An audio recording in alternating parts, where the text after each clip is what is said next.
Hello, welcome to Greenhat-Redbeard Adventures. Today I'm showing you my DIY bedroll cooker. I've also been hearing that some of the people be calling them cowboy cookers as well. Well, I work in a metal shop, so I like to try to make my own version of it instead of purchasing one. So this is the do-it-yourself version that I've made myself. It's all takedown, it's all in 4 pieces, and I'll talk about the differences between this one and the real thing. First one, of course, the fact of the matter is that obviously the real thing is hand forged. I don't have any access to a forge or just in general any forging equipment, and I don't have any real knowledge or practice when it comes to it as well. So this has all been welded. So first and foremost, I'm going to put it together and show you how it works. So obviously, given the circumstances, I cannot make a fire here. So we're just going to have to pretend that this little wood pile here, these little sticks, are our fire. The first piece I've already put into the ground already because I'd hammer it into the ground. This piece here is a 3/8 round bar. It's 10.5 inches long. There's a little piece of tubing here as well. Let's get a more close-up look at that. So there's a little tubing there. So our 3/8 round bar will fit into there.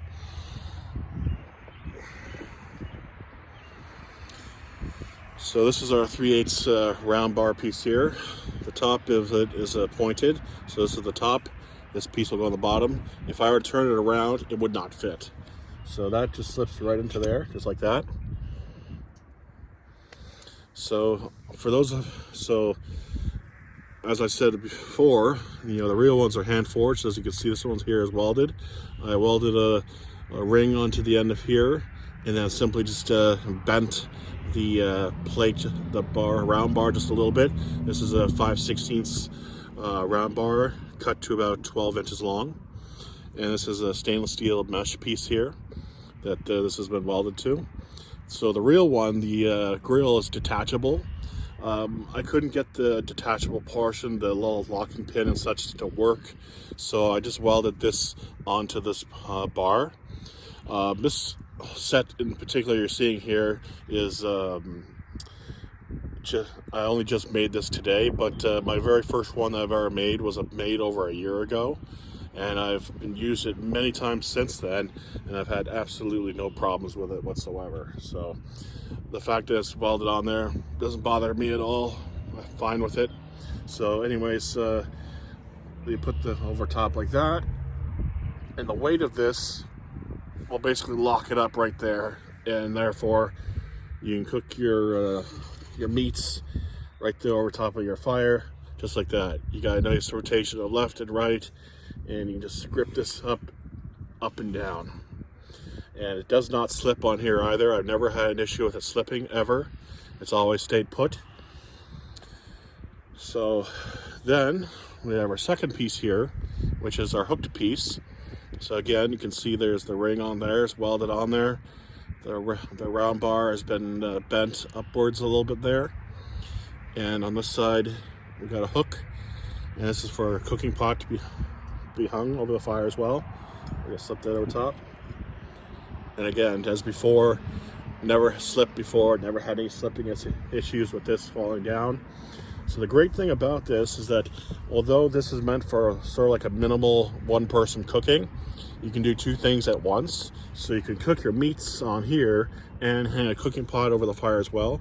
And I got my pot, when I say a small cooking pot, I mean like a smaller one like this. This one holds about 3 cups of water, give or take. So smaller cups like this will be best. Hang over the fire just like that. So you can do your meat cooking and hang your pot over the fire at the same time. So long as you try to keep it down to a minimum, you'll be just fine. I've cooked a small piece of steak on here and had a cup this size on here, and I've had no issues with it leaning over or falling over or anything like that.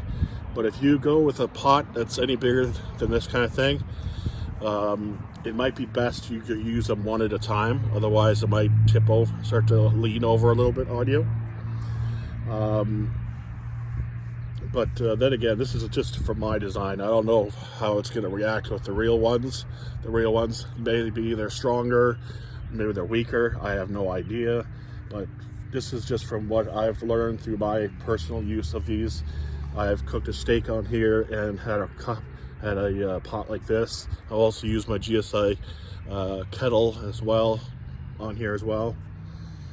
I've also used my the biggest cooking pot that I've managed to use on this was a 1.5 liter capacity, but when I did that I had to take the grill off and just go with just this, otherwise the whole thing would just start to lean right over. So all in all, this one, as I said, this one's new. I just made this one just recently. The original one that I made over a year ago.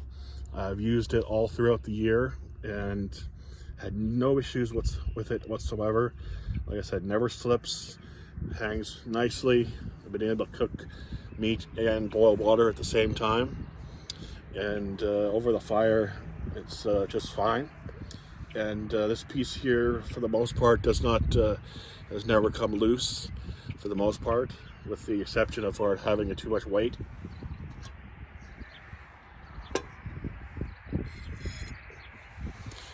And as you can see, just take it all apart. And there you go, there's that piece, by the way. Nice sharp end on one side.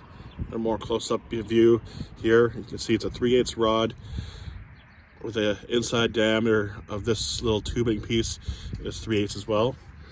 So you can't really see it, but the tubing is about 2¼ inches long.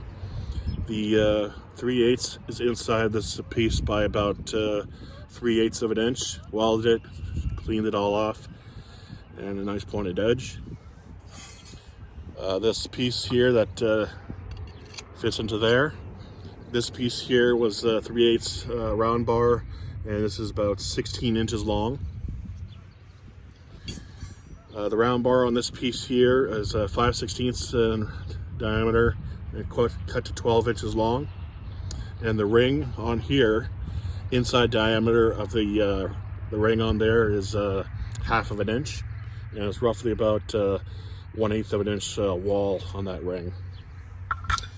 This piece here, again, same thing as before, 12 inches long, same ring, same everything. The angle of which this is bent, start around this way, is not 45 degrees, but it's more closer to about 30-ish degrees, give or take.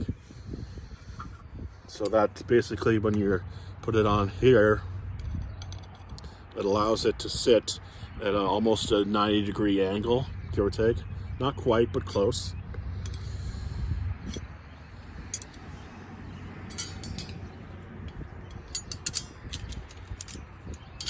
And there you go, packed up. If you find yourself the right bag and pack it up really nice and small, and it fits in my backpack, it's not too overly heavy. It's nice to take out for a nice camp out as well as a nice day hike. So that's my DIY bedroll cooker, or as other people have been calling it, the cowboy cooker. Whatever you want to go about calling it, doesn't matter which, I don't care. But bedroll cooker, I think, is the most proper term for it. Anyways, this is Greenhat-Redbeard Adventures. Stay safe, have fun.